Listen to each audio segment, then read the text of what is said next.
የአይምሮ ህመም ኖሮባት እንኳን ዛት ማች በቃ ፈኒ አድርጎታል። የህይወቱ አንድ አካል ነው። እሷ የመዋጥ ጤነኛ ትሁን የእሱ ናት። በቃ የትም መሄጃ የላትም። ምንድነው የምትለው?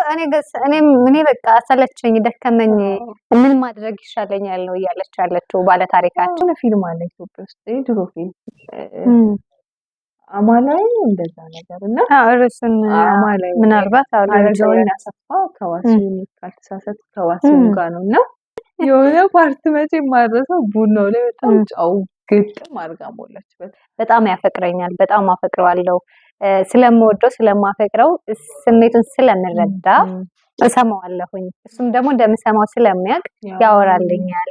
አይ ነው በጣም አፕሪሺየት አደርገዋለሁ። ጸሐፊ ነው፣ በጣም ብዙ ስራዎች ይጠብቁታል። ቢወድሽ ማለት ነው። ቢወድሽ ለምሳሌ አብሮሽ ማይበላ አብሮሽ ማይጠጣ ውጭ ወጥቶ ሚዝናና አንቺ መዝናናቱ ቦታ ላይ ከሌለሽ አንቺ ለምሳሌ የሚያወራው ርዕስ ውስጥ እንኳን አንቺ ከሌለሽ ከባድ ነው። ሰብስክራይብ፣ ላይክ፣ ሼር፣ ኮሜንት ስለምታደርጉን ሁሉም ከጎናችን ስለምትሆኑ ስለምታምኑብን አብራችሁን ስለምትሆኑ የኛ ምርጦች ናችሁ። እናመሰግናለን።